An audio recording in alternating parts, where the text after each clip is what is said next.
Hello, I'm here for Mr. Glaspie. I apologize. I just received the court's email. We're on the record. One moment.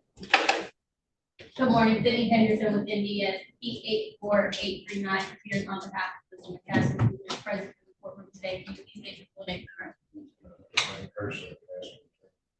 Are the people ready to proceed? Judge, the people are not ready to proceed at this time. We have subpoenaed all officers and we have received no contact from officers about their inability to appear today. So with that, we would be unable to proceed today. We would request an adjournment. At this time, we will request a dismissal. This case was scheduled for an exam previously. While Mr. McCaskey did fail to appear, the officers were not drawn that day either, given that information. Been dismissed last time. Regardless of that, people are not ready to proceed, so I will dismiss without prejudice. Anything else for the record? Nothing further, Your Honor. Nothing from the people. Off the record.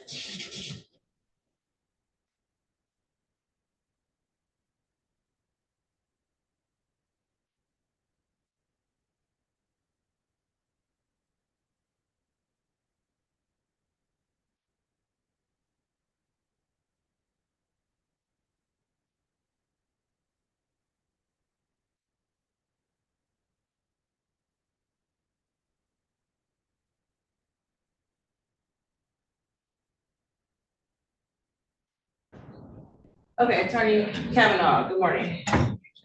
Good morning, Judge. How are you? Good, how are you? Pretty good. Okay, let's see here. What do you have today? I just received notice that there was a tether violation for Mr. Trayvon Glaspie. Okay, do you want to go to a breakout room to talk to him? Yes, please. Do you have the tether report, the tether violation report? The court, they did forward that to me. Thank you. Okay. Mr. Glaspie, I'll put you into a breakout room with your attorney. Okay. Okay, and Appley, what was the last discussion? I can't remember.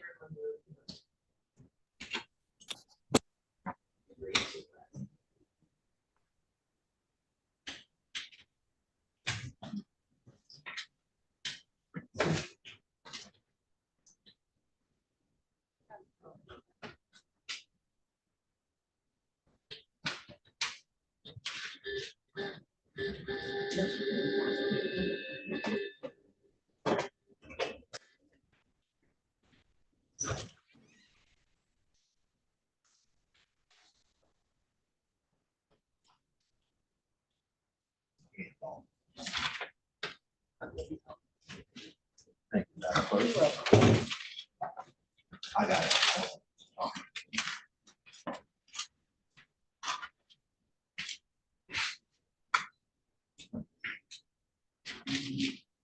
Kelly, I always say your last name wrong. Can you say your name? Sure, it's Megacy. Good morning, Judge. Maybe like, Yep. okay. Good. Have you talked to Attorney Sharp?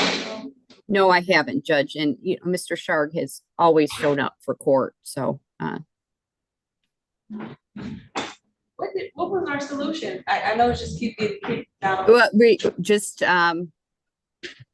we were waiting to see when his client was medically able. I haven't heard anything recently. I haven't received any emails saying that there were additional medical concerns. I'm assuming Mr. Sharg, I know he's extremely busy. I'm assuming he's just in another courtroom. I'm fine with moving this another week to secure his appearance, if however the court wishes to proceed. We'll do that. I'll do that. And if there's no proof next week, then I am going to KPS. Okay, thank you. I'll send an email with both of y'all so it's very clear next week. I appreciate it. Thank you, Judge. Have a good day. So it'll be July 8th, just to be clear. Sure. All right. Have a good week. Thank you. You too.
Excuse me, Your Honor. I'm sorry, what'd you say? Is there any way I can get another breakout room with my attorney, please? Sure.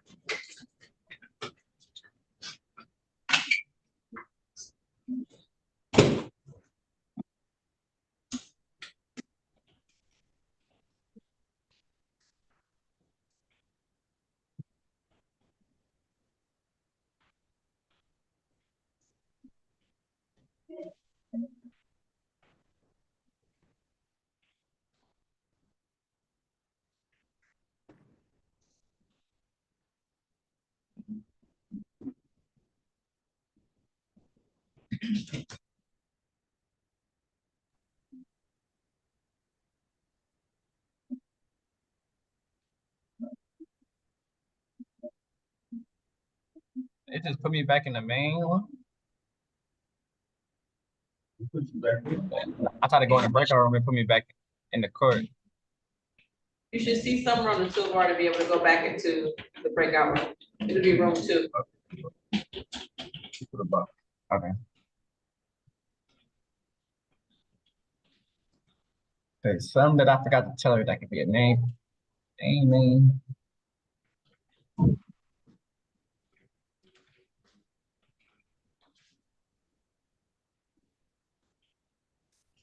Do you see on the toolbar to go into the breakout room? You have to manually do it since I already put you in there.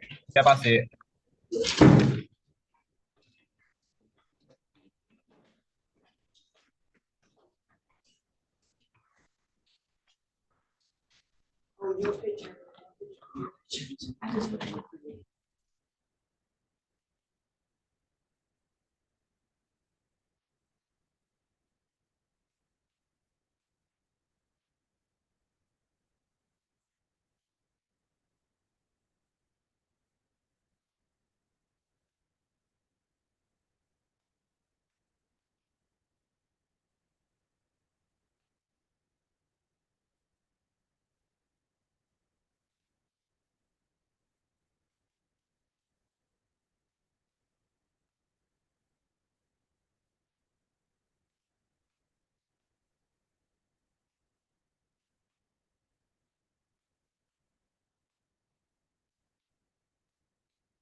Attorney Kavanaugh, this will be very quick. After reading the report, this doesn't really concern my court. I think this is a blanket notification that they do when other cases are, or been picked up. So I'll just call it and then, make this quick. This is case 2405753601. People of the State of Michigan versus Dravion Glassby, charged with count 1, stolen property, receiving a concealing motor vehicle. Count 2, police officer assaulting, resisting, and obstructing. Count 3, police officer assaulting, resisting, and obstructing, set for a tether violation hearing appearances. Michaela Bell on behalf of the people, P 87185. Good morning, Carly Kavanaugh, P 86281 on behalf of Mr. Dravion, who is appearing via Zoom from the Wayne County Jail. Mr. Glassby, state your full name, please. I'm Dravion Glassby. Did everyone receive the tether violation report from the Wayne County Sheriff's Office? Yes, Judge. Yep. Okay, I'm just gonna save some time. I read through it. It states in the report that he did not violate his court-ordered curfew at the time of the arrest. What I'm going to do is just reinstate his $50,000 personal bond and any other conditions that were placed on the case that I have with him. As far as the other matter, of course, that will be dealt with separately. Anything else from either party? Nothing further. Thank you, Your Honor. Nothing from the people, Judge. We would not object to that. Okay, all right, you're all set, Mr. Glass.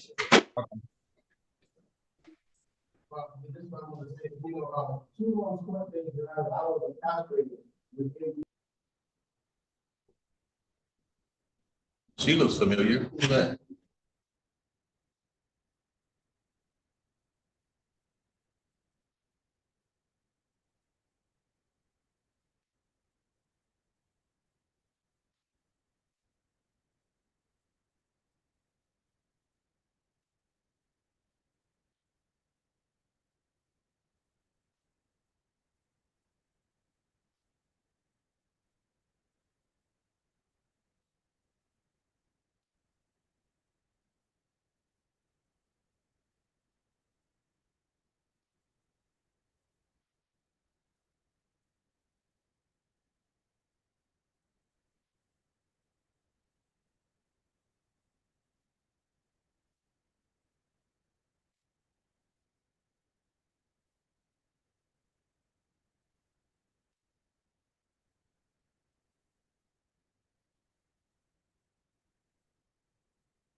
Count 4 and 5, weapons, phony firearms.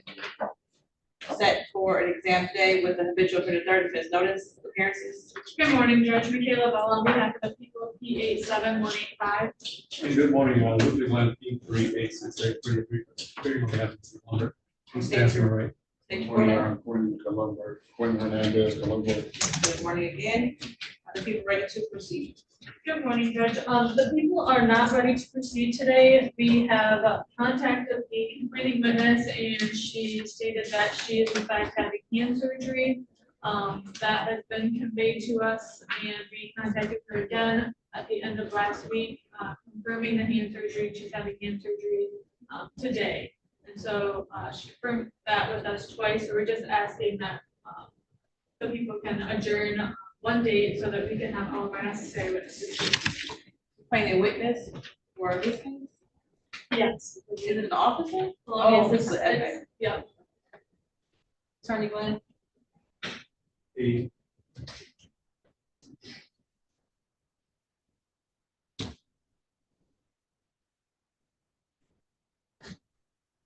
are you talking about, Mr. Sean Bond? That's the big gun, the officer, Mr. Wiggins. I believe he's probably this officer in charge, but, the Sean Bond, the person, the victim. Right.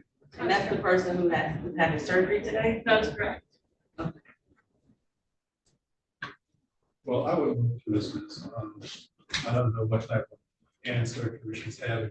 But I think that was something that could have been rescheduled. Especially if it's outpatient. They, doctors already, they appointment. I don't know, I don't have any documentation. You said it's 1 day adjournment? We would ask for potentially more than 1 day, just because when we reached out on Friday, she indicated she was having the hand surgery. We asked, what day she would be available, and she wasn't able to provide a specific date due to the ongoing appointments with the hand surgery. So we would ask potentially at the end of the week or next week for an adjournment. Attorney Glenn, you have anything available the week of July 8th? I have a trial that starts up on the 10th, and so preliminary exam in Allen Park on the 8th. I have one matter of Frank Murphy on the 9th. That's for the pre-trial. Let's look for the 9th. What time is your pre-trial? 9 o'clock. You want something later in the morning? Oh, yeah. Even if the 9th is 11. We could do 11:45.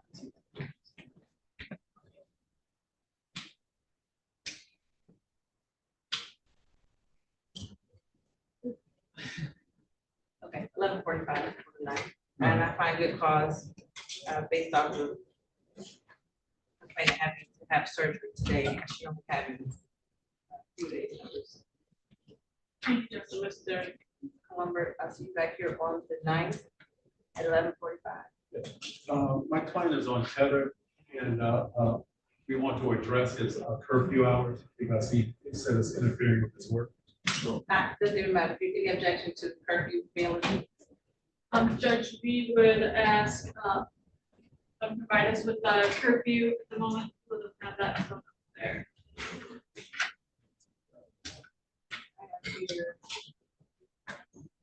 He's only allowed to leave for work in court. I guess the people would just ask, what time frame we're asking to change as to the curfew, and an explanation as to why the current time frame is not working.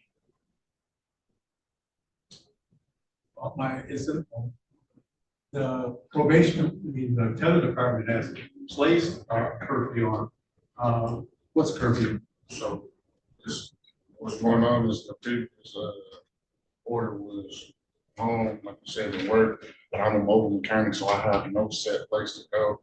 What my Tether agent asks is if I could be allowed a curfew versus a set place to go, because I'm a mobile mechanic. So Because you're what? a mobile mechanic. Well, okay. Yes.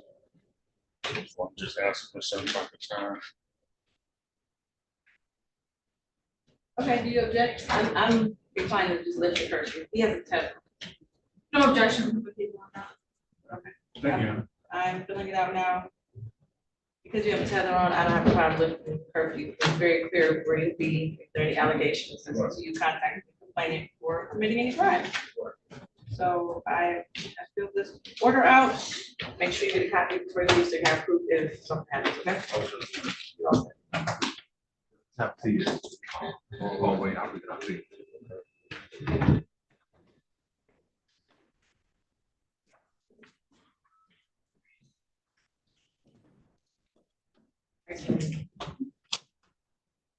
Civil files. Question to you.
This is 2457649, people of state of Michigan versus Jalen Lamont Martin.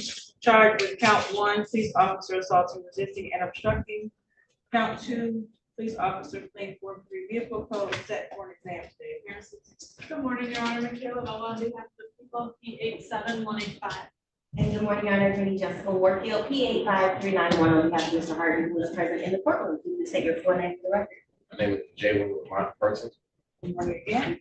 I have executed waiver form. Is it correct? Mr. Hart is waiving his exam today? Yes. Any objection from the people? No objection.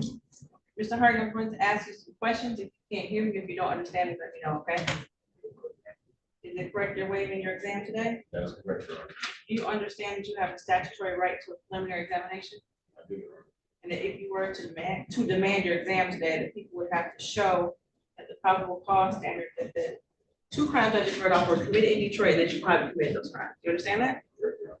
And then by waiving your exam today, that means that people do not have to present any evidence at that probable cause standard. Understood? Correct, Your Honor. Knowing that information, you still wish to waive your exam. Yes, Your Honor. Did anyone force you or threaten you to waive your exam today? No, Your Honor. Did anyone promise you anything for you to waive? No, Your Honor. Okay, I find your waiver to be free, understanding and voluntarily given. If you bound over to Third Circuit Court, Frankfurt Health Justice. Arraignment on the information day will be 2 weeks from today, so that'll be July 15 at, about to say 9:00 a.m. 9:00 a.m. depending on which judge you have, it may be in person. Anything else? Nothing. And bonds which need to have a 25,000 per case. Okay. You're welcome. You have a good week. You as well. Just make it up.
Farage. Good morning, Attorney Farage. Yes, I was just about to say something.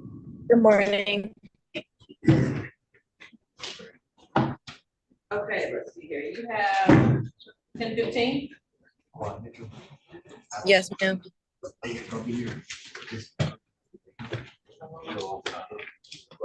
that's what. So, yeah.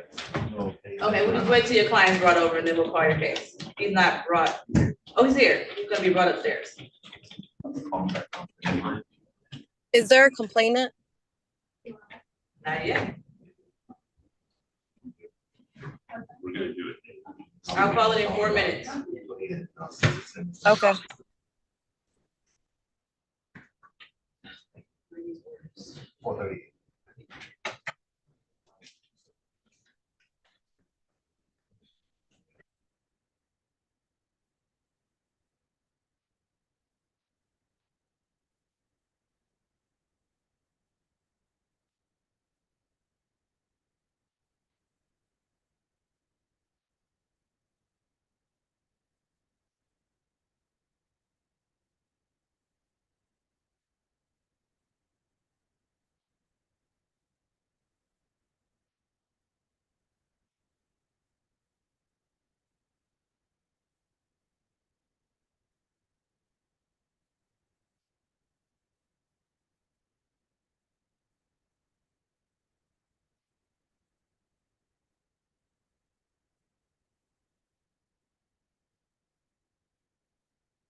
All right, Ms. Verizon, ready on the record on your matter.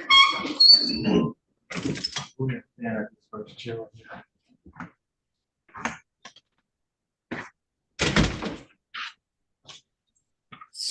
What's your name, sir? Oh, What's your name? before Mitchell. Okay, this is case 2457432, the people of state of Michigan. Kevin Mitchell charged with count 1, second-degree arson, count 2, fourth-degree arson, with individual from the third offense notice set for a sham day appearances. Good morning, Judge Michaela Bell, on behalf of the people, P 87185. Good morning, Your Honor. Attorney Sahar Faraj appearing on behalf of Mr. Mitchell, who appears in court in person. Mr. Mitchell, please state your name for the record. Before Tether Mitchell. Are the people ready to proceed? Judge, the people are not ready to proceed today. We have contacted the complaining witness in this case, and our officer in charge of this case has also contacted the complaining witness in this case, and she has indicated that she no longer wants to proceed with this case.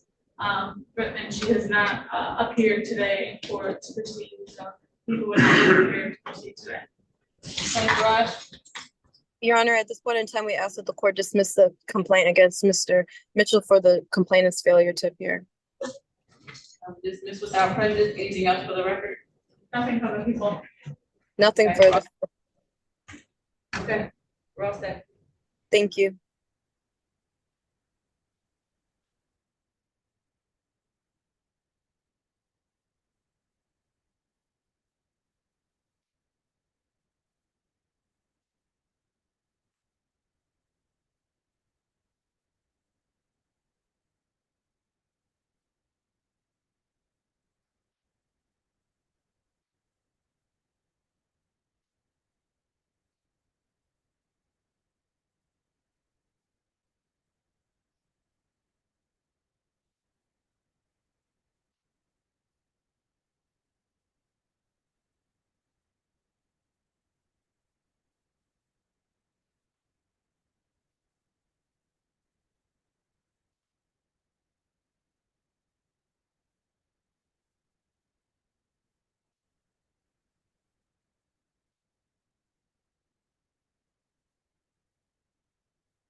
He was living in Turning Point in Pontiac, and now he's now living in Pontiac. So he came down this morning from Pontiac to be here, took a bus, a couple hours. So, Judge, this exam date was set about, I want to say, 10 days ago.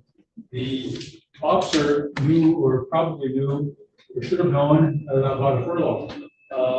And the officer should have provided that information to the people. Prosecution, these are bad days, these are blackout days.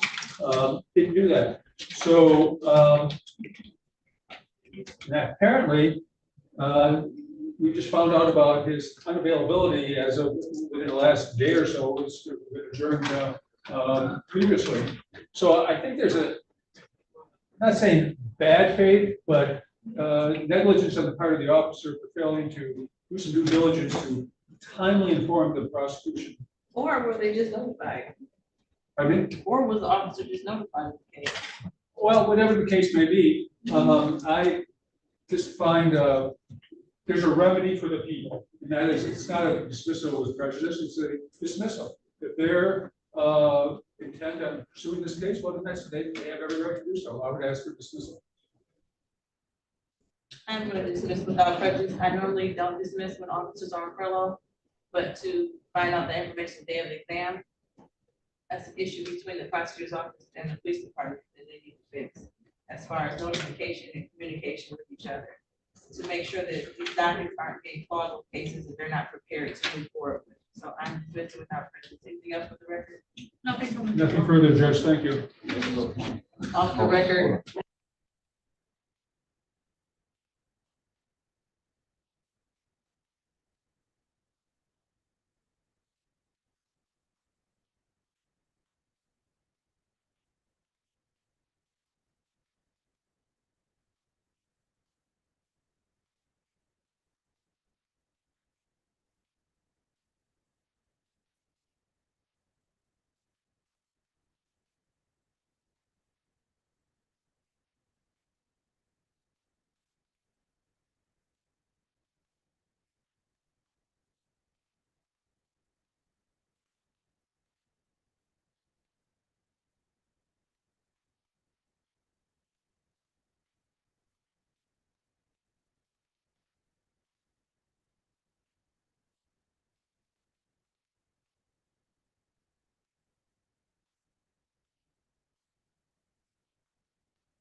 All right. 2457565, the people of state of Michigan in my engineer. He charged with one kind of police officer assaulting, lifting, and obstructing set for example, state appearances. Good morning, Judge Michaela Bell on behalf of people, P87185. Good morning, Your Honor. Alexander Ignacio, Neighborhood Defender Service, P87455 for Ms. Kim IP, to be the police station for the record. Good morning, my name is Steve. Good morning. Are the people ready to proceed? Yes, Judge. Any preliminary issues? Your Honor, I do want to address the issue of bond, but I figured I could wait till the end. Yeah, we'll do that at the end. Does anyone in the courtroom who may testify or is a witness on this case, you must exit the courtroom now. With that, you call your first witness.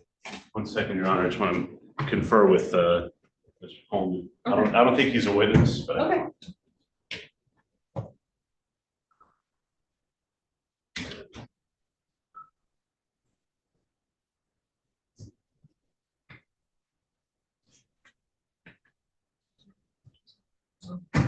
First witness would be Officer Aliyah.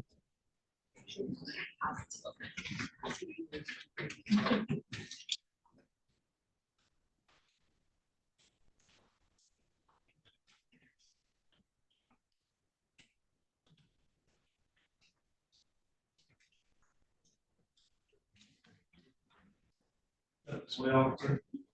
Walk this way and approach the court reporter. Say your name for the record. Judge, swear you in after that. Keep on walking all the way Yeah, all the way around.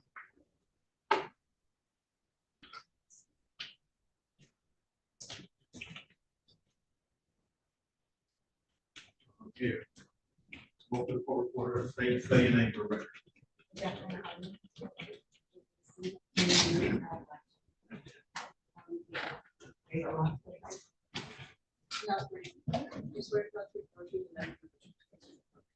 Once you get situated, just make sure you speak up. Right where you are here. Right. Just make sure you speak up with the flag fire.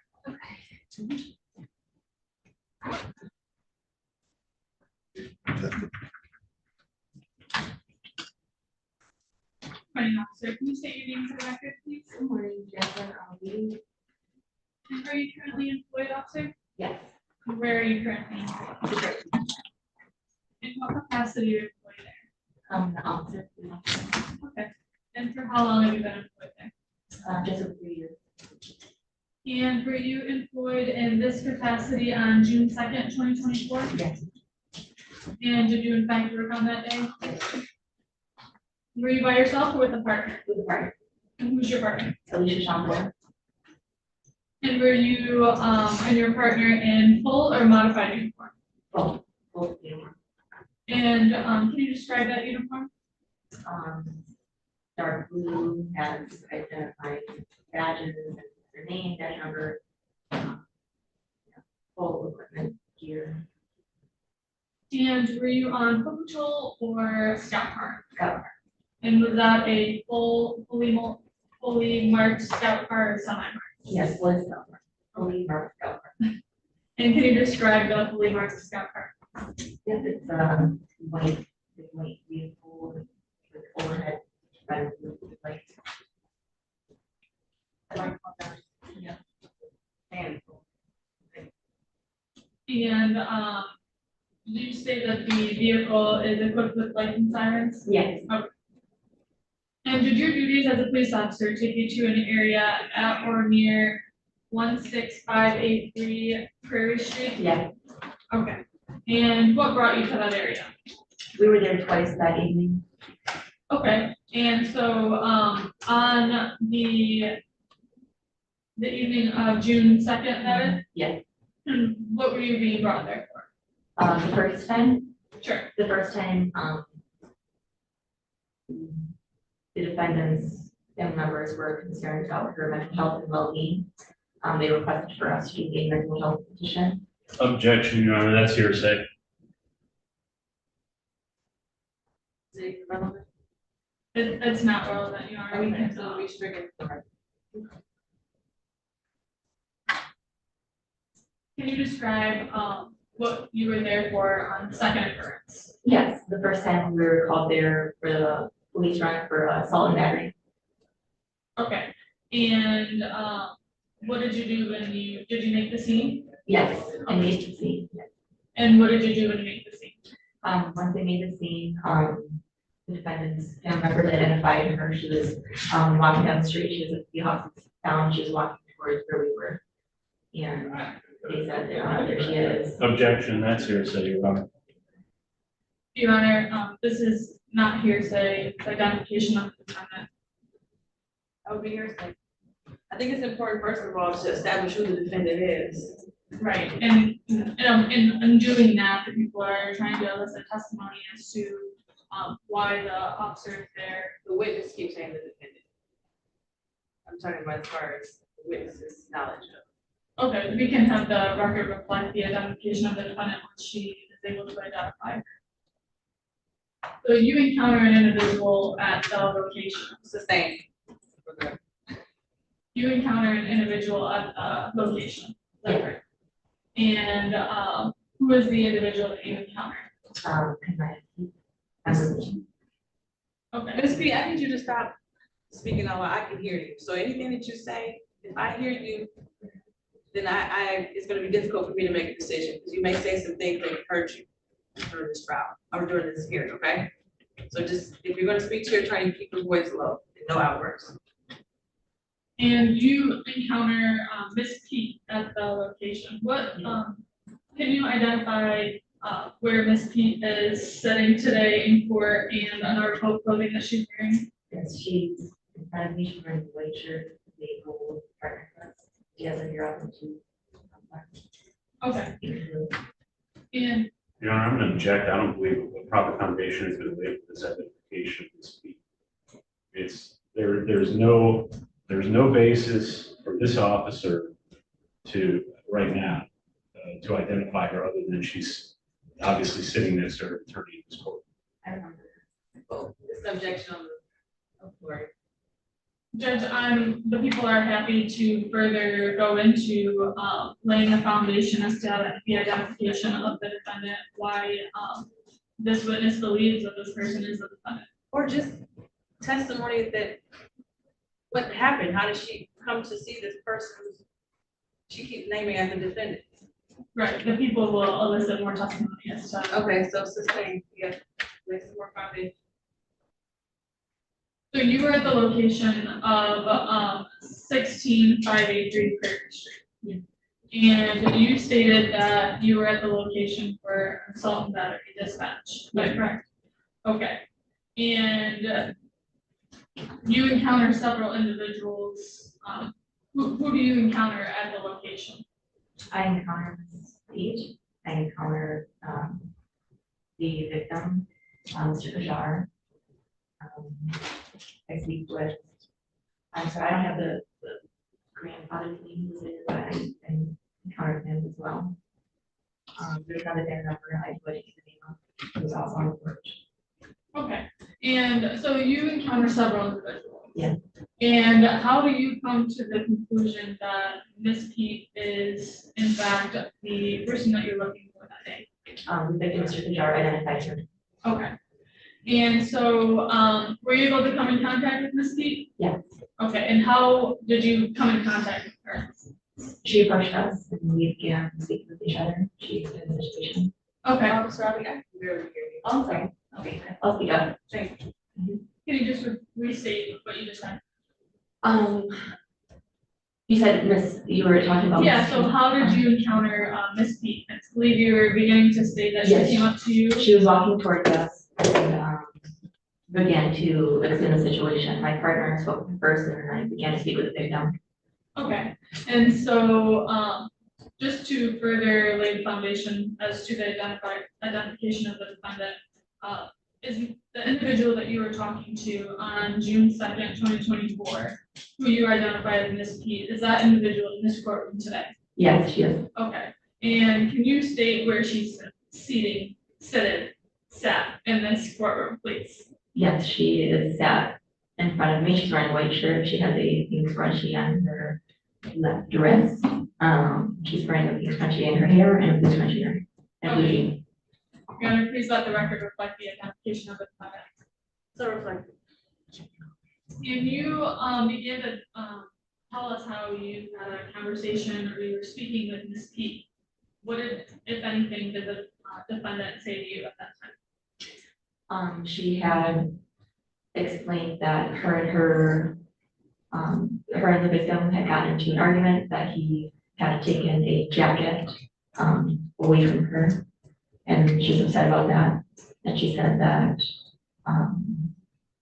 he had, I'm sorry,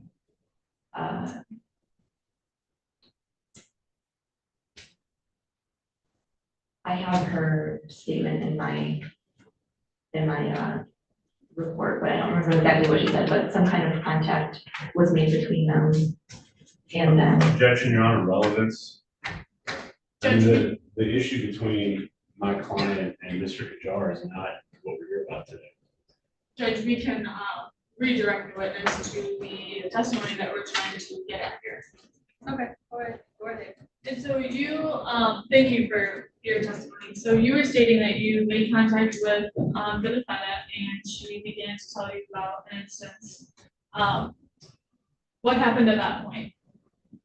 at that point, I had already spoken with the victim. I spoke with her about both sides of the story and had established probable cause to arrest Ms. P for malicious destruction of property. She had shattered.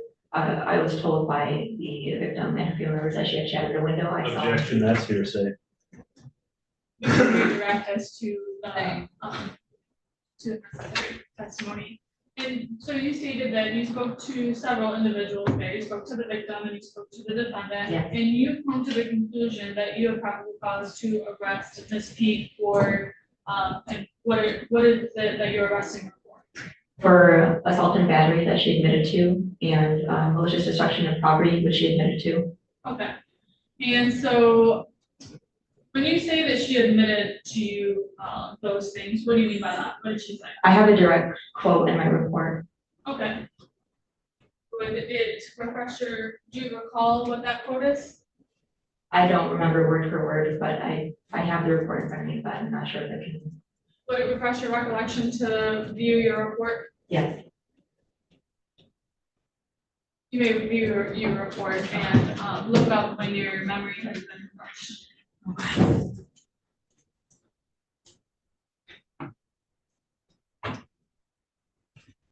Please let the record reflect that the witness is viewing her police report.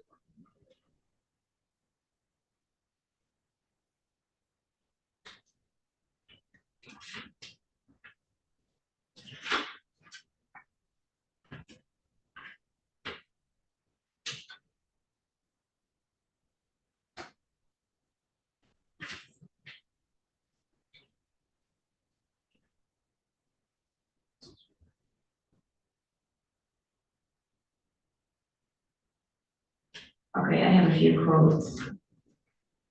Okay, when your memory has been refreshed, you may look up and let us know what.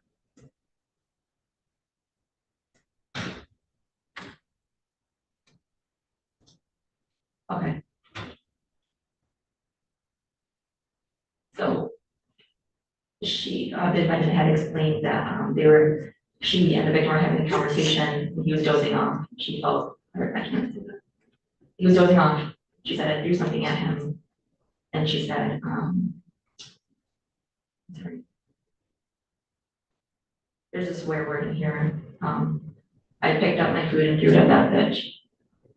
Okay, and so at that point, you decide to arrest Ms. P. Yes. Okay, and can you describe how you intend to do that? We advised her that she was going to be under arrest for assault and battery and malicious destruction of property. And she said, she began to walk away. She said, y'all are gonna have to shoot me. Okay, so you made commands to Ms. P, and did you do anything to try and effectuate that arrest? Yes, I tried to grab her and she had gotten away from me, grabbed the article of clothing that had come off. So I put her hands behind her back. I told her, stop resisting. And she Did she comply with those commands? No, no. What did she do? She shoulder checked me, she began to pull away from me, she leaned into me, she kicked me several times on my left leg. And I ended up having to take her to the ground, and then I fell further down the hill. It was like we were on a slant. I fell further down the hill. And once I got back up to her, when me and my partner were trying to handcuff her, she said, "I'm going to bite you." She opened her mouth and went towards my leg, and I used my leg so she didn't bite me. And then once her hands were behind her back, she began scratching me. And I had marks at the time. I was bleeding from my leg. I was bleeding from my hand. I had skin coming up from my hand, skin coming off my legs, bruises.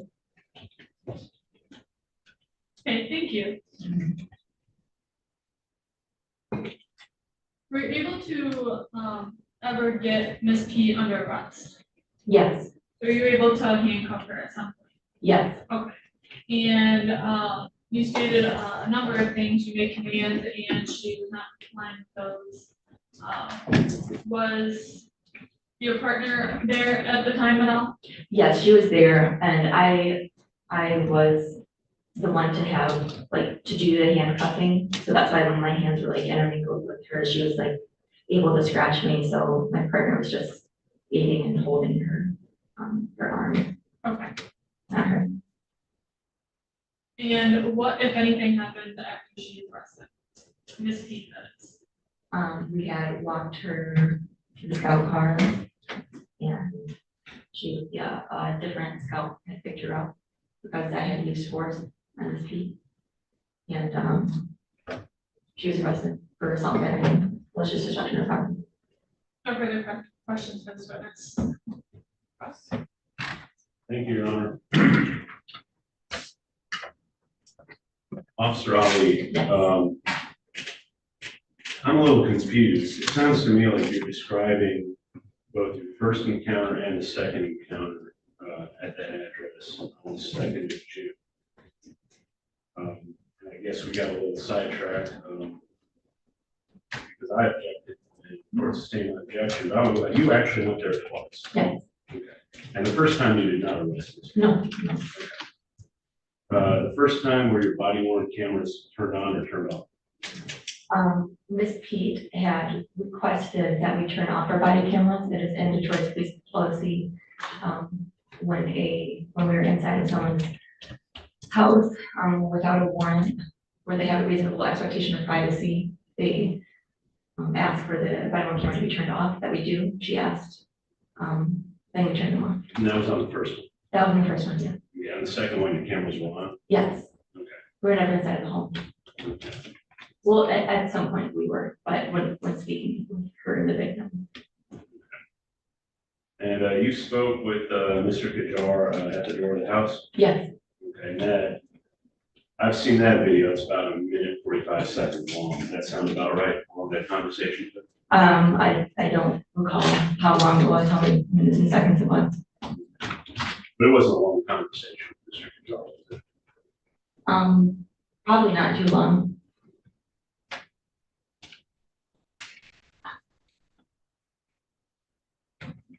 And the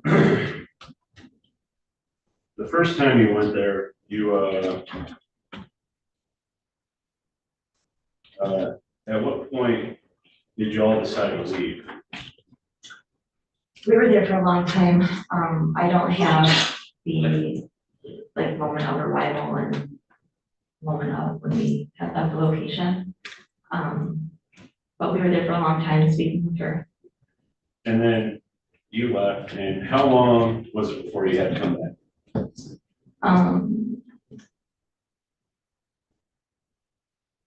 I don't recall. I might have it in my report. I can. What?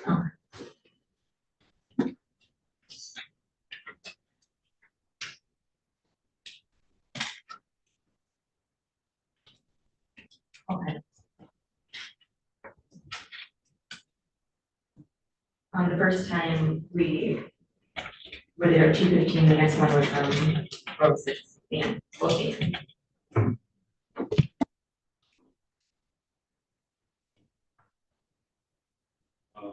you didn't receive any medical treatment for the scratches? No, You suffered no other injuries? no, Do you know if when you took Ms. Pete into custody, in the process of arresting her, do you know if you injured her in any way? no, she didn't see that she's injured.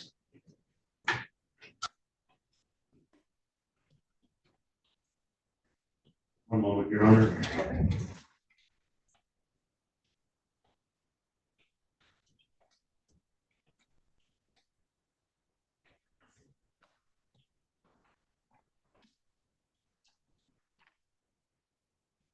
You were there with Officer Schoenberg, right? Yeah. And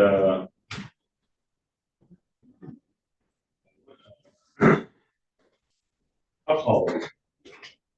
About like 5'4", 5'5", somewhere in there. How tall is Officer Schoenberg? I don't know, around the same height. And you know how tall Miss Pete is? Your Honor, the people object to relevance.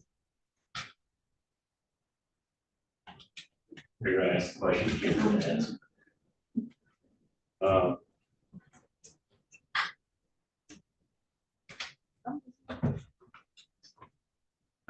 that was just one out of sheer curiosity, Your Honor. Okay, well, just the same. Thank you, Your Honor. No further questions. No redirect. Any other witnesses for the people? No other witnesses.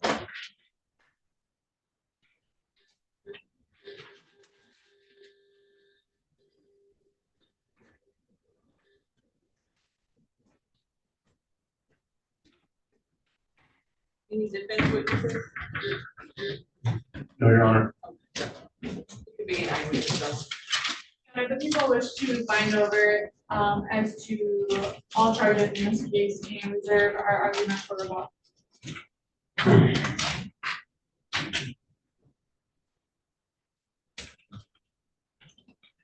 Your Honor, I move to dismiss. The evidence is that Ms. Pete was arrested. She didn't get away. I mean, incidental scrapes are part of the job. I'm not sure that a momentary struggle at the time of arrest, it by itself cannot constitute an R&O. I mean, just literally, because I've never seen an arrest where there wasn't some kind of incidental physical contact. But it was described as a tense situation, and essentially the injuries were scrapes. It's not a good basis for binding over. Obviously, feelings were hurt. It was a tense situation, and arresting my client was probably the appropriate thing to do at that time. However, I don't think it rises to the level of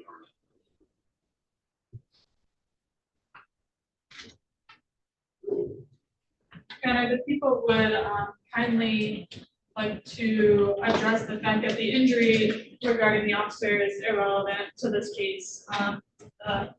Defense counsel did acknowledge that the officer was there lawfully and that they probably did have a lawful reason to arrest Ms. P, and they in fact did due to the dispatch.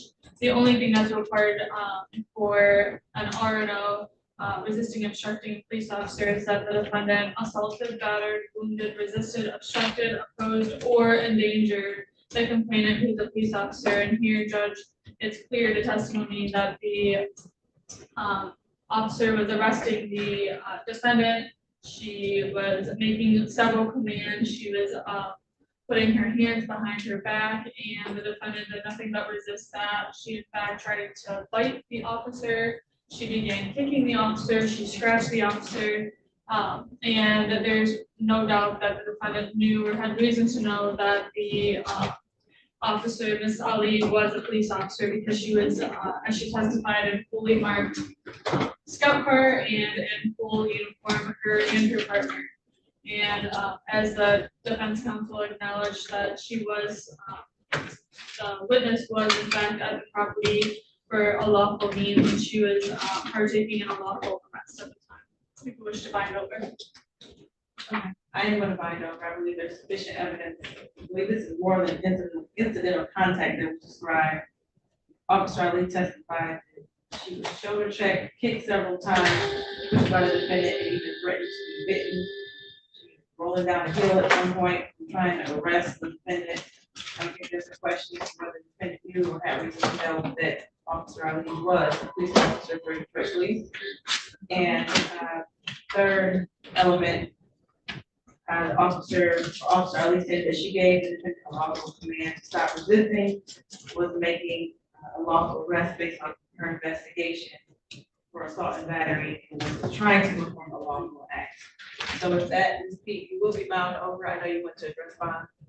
Yes, Your Honor, mine is currently on a tether that and is excluded from the residence of Anthony Coleman, who is her uncle. Mr. Coleman is here. And if court wants, he's going to hear from him, he would like to tell the court that he wants his niece to be able to come back. Mr. Coleman? Yes. You come up to the first row and towards the prosecutor so that the court reporter can hear you. Come on down. Just put your name on the record and you can state what you need to state regarding Ms. Pete coming back to your record. Just state your name for the record. Anthony Coleman. Okay, and you're asking that Ms. Pete be able to come back to your house? Yes, Your Honor, I don't understand. Yes, is that correct? Yes, Your Honor. Okay, and is it your residence? Yes, Your Honor. Okay, and let me mute.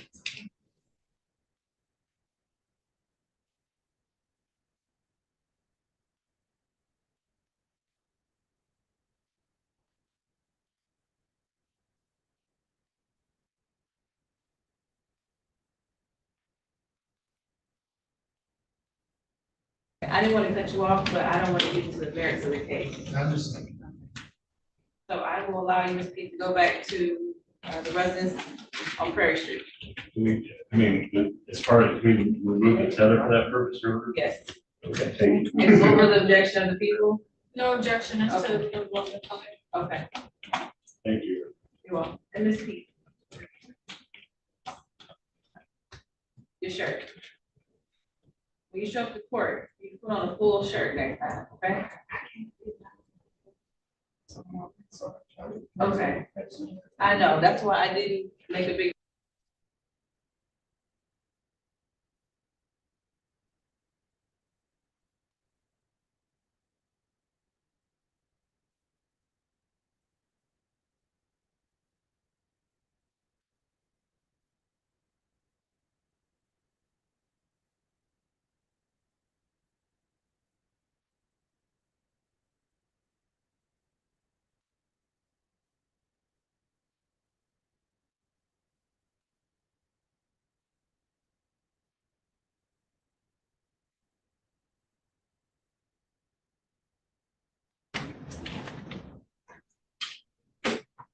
Back on the record, I didn't get the AOI date. No. July 15th, 2 weeks ago. Everybody continue to change it and her tether being removed and allowed to go back to the Prairie Act. Thank you, Your Honor. And we're off the record.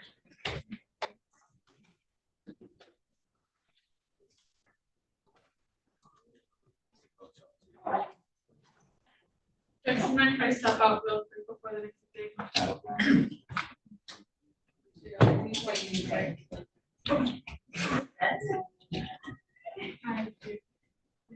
Can I see you?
From the record, this is people of the state of Michigan versus Jan Samar Johnson.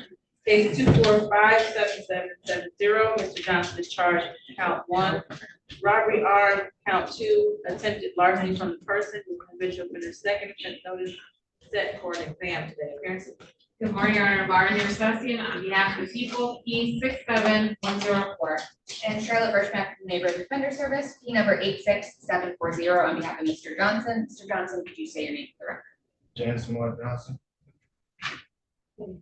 Judge, I was informed that the completed witness is not appeared in this matter. And the defense would move for dismissal. And Officer Penn, you did check in the hallway. Yes, ma'am. Okay. It's now 11:50. The exam was set for 11:15, so I'm going to dismiss without prejudice. Thank you. Anything else for the record? No, Your Honor. Okay, off the record.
Okay,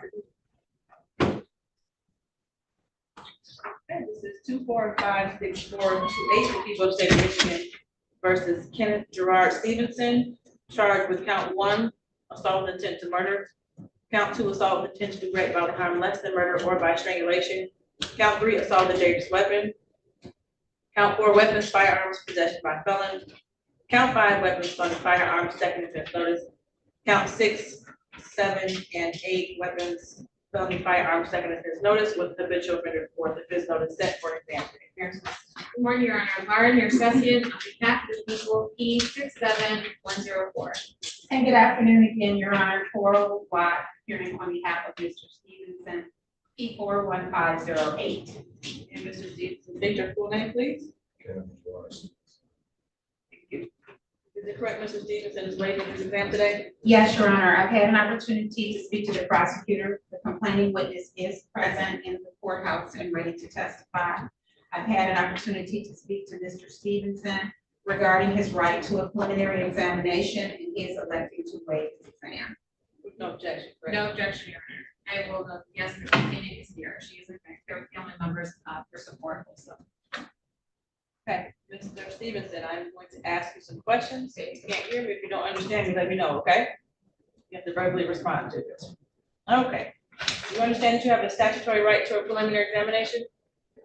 And that if you were to demand your exam today, the people would have to show at the probable cause standard that all of those crimes I just read off were committed in Detroit, that you haven't committed those crimes. You understand that? That's because.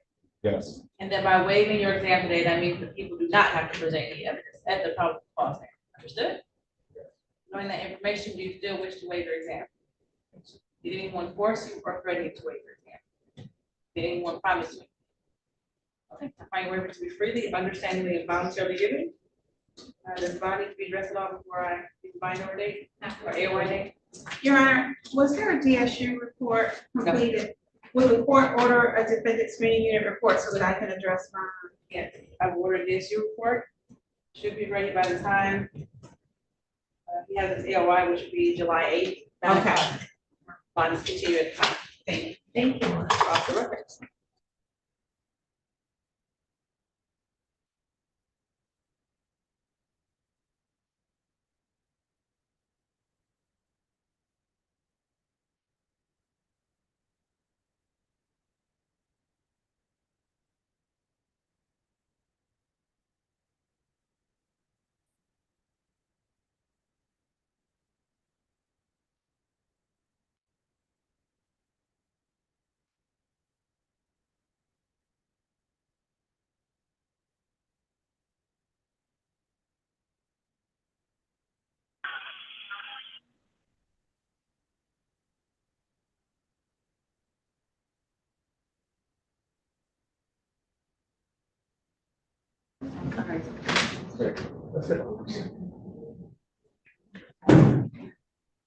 The person with the phone number ending in 3773. Can you state your name, please?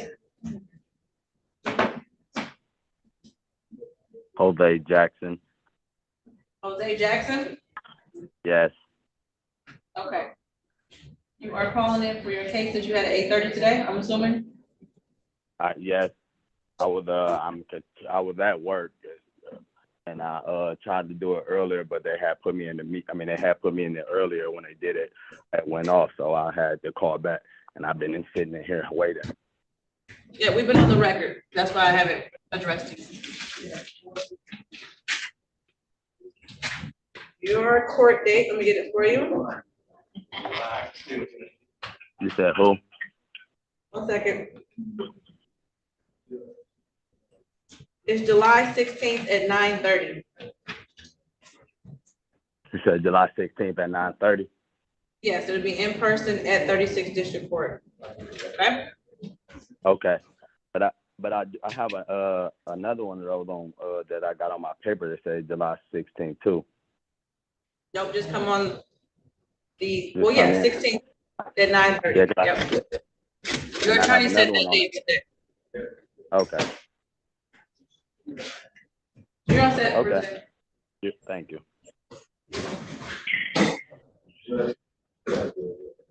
Okay.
Good morning, Judge Michaela. Good afternoon, actually, Judge. Michaela Bell on behalf of the people of P 87185. Good afternoon, Your Honor. Michael Lamb, P79816, appearing on behalf of Mr. Littleton, who is president to my right. Mr. Littleton, will you please state your full name for the record? Bless you. Bless you. Bless you again. Trifecta. Good afternoon. Correct, Mr. Wilson, waiting his exam. That is accurate, Your Honor. I have had the opportunity to discuss with Mr. Littleton the nature, purpose, and scope of the preliminary examination. I also had the opportunity to briefly interview the complaining witness in this case. Based on all of that, in my discussion with Mr. Littleton, at this point, he is waiving his right to a preliminary examination. Any questions? No objection. Okay, Mr. Wilson, I'm gonna ask you some questions. If you can't hear me, if you don't understand my questions, let me know, okay? You have to speak up for a court order, okay? You understand you have a statutory right to a preliminary examination? Yeah. And that if you were to demand your exam today, that people would have to show as a probable cause standard that one crime I just read off was committed, if you trade that you trying to commit that crime. You understand that? Yeah. And then by waiving your exam, that means the people do not have to present any evidence at that probable cause. Understood? Yeah. Knowing that information, you still wish to waive your exam. Did anyone force you or threaten you to waive your exam? No. Did anyone promise you anything for you to waive your exam? No. Okay, are you ready to speak freely, understandingly, and voluntarily? If you found over the Third Circuit Court, Frank Murphy House Justice, your arraignment on your information date will be 15th of July. That'll be a Monday, 2 weeks from today, at 9:00 a.m. Do we know who the jury will be? I don't know. Okay, July 15th at 9 a.m. At 9 a.m. I don't know if it's on Zoom or in person, depends on the judge you get.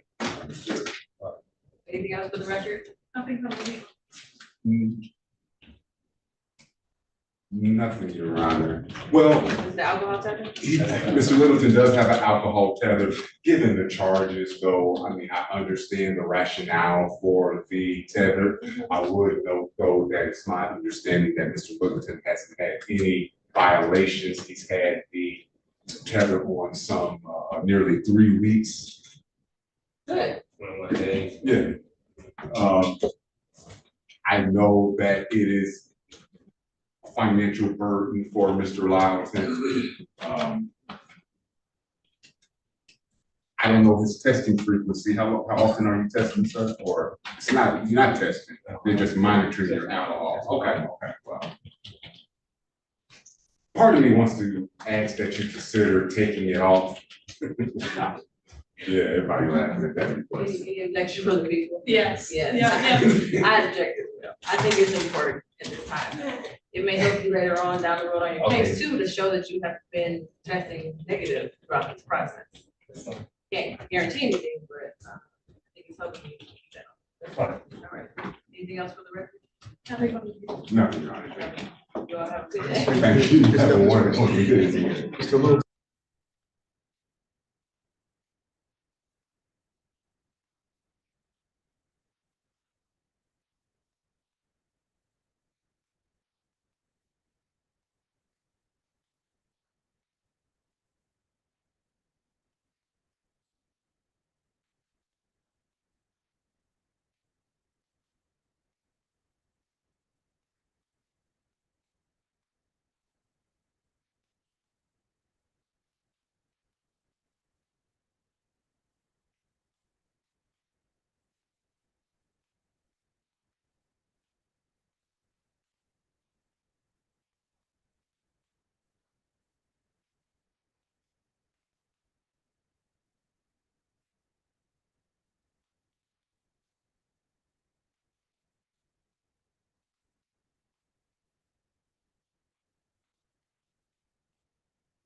Yeah, I'll be right back. I'm gonna run this paperwork down. okay, I got Upshaw on Zoom. Oh, he's doing Zoom? Isabella, Attorney Upshaw on Zoom. Hello. Okay, it's time for me to run. I'm running across the street. Just want to let you know. Should I keep coming? Well, we would just like to know that based on the facts of this case, we're gonna be, if the facts elicit for the court, we're gonna be adding a charge of assault with intent to murder. I'll see you in 5 minutes. Bye-bye. Okay, sounds Okay. good. All right, buddy.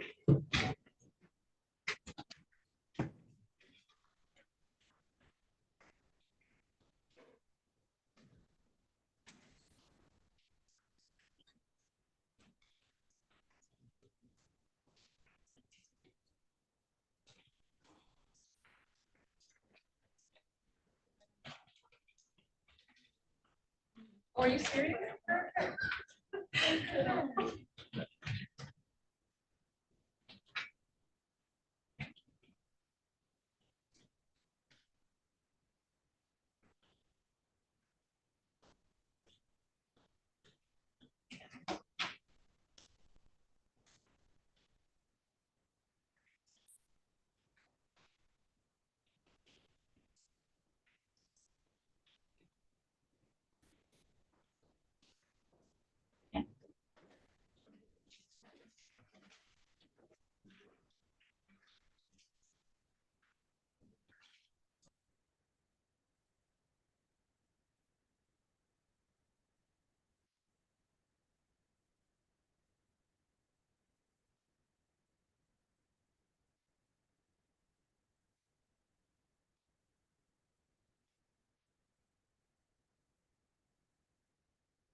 4-5-7-6 the people of City Mission versus Bobby Darren Taylor, charged with count 1, robbery unarmed, count 2, assault with intent to great bodily harm, less than murder or by strangulation.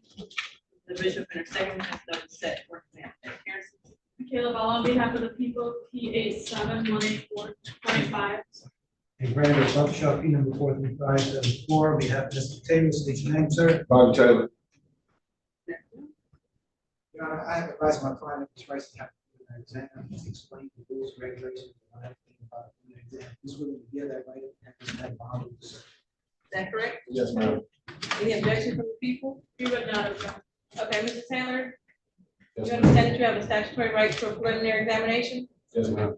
And if you were to demand your exam today, the people would have to show at the probable cause standard that those 2 crimes I just read off were committed in Detroit, that you probably committed those crimes. Do you understand that? Yes, ma'am. And then by waiving your exam today, that means the people do not have to present any evidence at that probable cause standard. Understood? Yes, ma'am. Knowing that information, you still wish to waive your exam. Yes, ma'am. Did anyone force you or threaten you to waive your exam? No, ma'am. Did anyone promise you anything to No, waive your ma'am. exam? No? I find your waiver to be freely, understandingly, and voluntarily given. You'll be bound over the Third Circuit Court, framework of justice. Your arraignment on the information date 2 weeks from today, so it'll be on a Monday, Yes, ma'am. July 15th at 9:00 a.m. You posted your 50,000 cash. Okay, it was changed. It was to, A bail bond. Oh, you still posted. Oh, yeah, okay. I was saying, not for you. Okay. Doesn't matter, as long as you post it legally, it doesn't matter. On my end, just go to post it. Okay, so let's continue. I don't think that needs to be addressed, correct? Not from the people. No, Your Honor. Okay, you are all set. Mr. Taylor. Turn me out. That concludes our guys.